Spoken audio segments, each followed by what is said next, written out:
Abíọ́lá ọmọ tá a bọ́lá.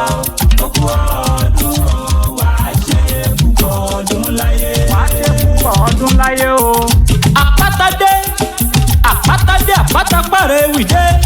Ìlọrọ Èkìtì ni mò ń lọ. Ó yá èrò ẹ tẹ̀lé mi ká lọ. Ó yá nílé aya ọlọ́rọ̀ mi kan òkè ọ̀hún.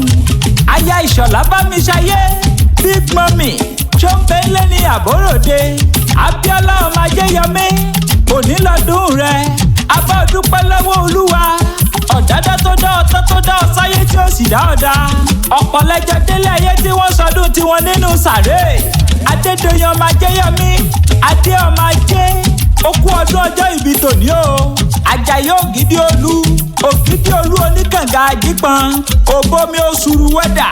Ẹni Àjàyí bá dàgbà tí ò lè dà tán. Ṣebí gúnugún ní gbólúwa rẹ̀. Ọlọ́jọ́ ìbí òkú ọdún. Bùkọ́lá ayabámiṣayé ayabámiṣayé Ìṣọ̀lá. Máa dá kọjọkọjọ. Big Mummy apọ́nbẹ́pọ̀ rẹ̀. Ìwọ nínú rẹ̀ torí oníwà ire. Òní lọ́dún rẹ̀ máa gbẹ́sẹ̀ kó o máa tèṣù mọ́lẹ̀. Adédoyin ìyá oyin Kásọ́lá. Màmá Mùtíyá ìyá Táyé lolú èjì rẹ̀. Aya Ìṣọ̀lá ìyá Ìṣọ̀lá. Ọmọ Ìlọrọ Èkìtì. Ọmọ ọlọ́rọ̀ èrìjùdín. Àrìjìjú eré ìjẹ́mú kára múni. Ọmọ òkòtó òjò sórí ọ̀pá lele. Èmi máa gbolé bàbá tó bí ọlọ́mọ. Ìwọ lọmọ Ìjẹ̀bú. Ìwọ lọmọ sásọ sátàlá ọ̀lẹ. Lágbolé ìyá rẹ. Ìwọ lọmọ Ìdọ̀fín nílé ayé. Ọmọ Fíníjìkì. Ọmọ ilé ó bọ́kọ̀ ọ̀sán. Ọmọ amúrìnjọbìnrin. Ọmọ aṣẹ bí obìnrin wọ̀lú. Ọmọ arẹrù gèlè wọ́jà. Ọmọ amúkárọ̀jà méjì kó láálé. Ọmọ ajìrẹ̀kẹ́ ti lẹ́gbẹ̀jáde. Ọmọ ajì akátìtì. Ọmọ ràwọ̀sán bàgbà lẹ́rù. Ọmọ ajó mẹ́ta lọ́rù jọ. Ó gbóyè ó gbọ́lá. Ó gbéyàwó nídọ̀fin nílùú Ìlọrọ Èkìtì. Ọmọ asọ̀rọ̀ gbọ́nà okóso. Ọmọ asọ̀rọ̀ kẹ́ran mọ̀jẹ̀ kágùtàn mọ̀jẹ̀.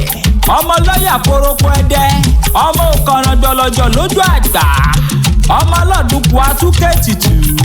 Ọmọ ohun ọmọ ẹ̀. Olólùfẹ́ rẹ̀ ọkọ rẹ̀ Bámiṣayé Ìṣọ̀lá. Olóní kí n máa kí ẹ. Ó ní bó ti sọjú èyí wàá ṣe púpọ̀ lókè pẹ̀. Ọlọ́jọ́ ìbí afọwọ́nugbá pẹ̀lú ewé ojú omi wọn kì í nísinmi. Ẹni tó bá ní kó má ṣe tìyẹ wọn ò ní nísinmi. Torí ẹja ò ní jà kó wọlé omi ò ní jà kó wọlé ẹja. Òdí méjì kò ní ṣàìdí àwọn ọ̀tá rẹ lọ́wọ́ kó o lè ráyè ṣe tìyẹ. Àyùn lọ àyùn bọ̀ lọ́wọ́ ń yẹnu. Bó o bá ti ń lọ re ló máa bọ̀ re. Àwọ̀ títò tó bá mú wáyé ló máa mú padà lọ sóde ọ̀run. Ọmọ aráyé ò ní pa ọ́ láwọ̀dà. Ọmọ aráyé ò ní fọmọ náà ó lẹ́gba. Ọmọ aráyé ò ní fọkọ ṣe pàṣọ fún ọ. Ò ní rí kú ọmọ ò ní rí kú ọkọ ìwọ fúnra rẹ ò ní pa ìsàn lògbà. Okú ọdún okú yèdú o. Ọdọọdún là ń rórógbó. Ọdọọdún là ń ráwùsà.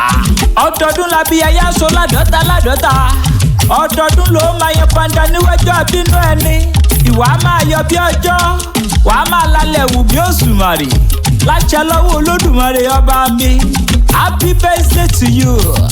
And we all wish you long life and prosperity. Ìgbà ọdún 1 minute ni. Àpáta Apataewi lèmi jẹ́. Tẹ́ bá lẹ́ni tó fẹ́ kàn sí mi.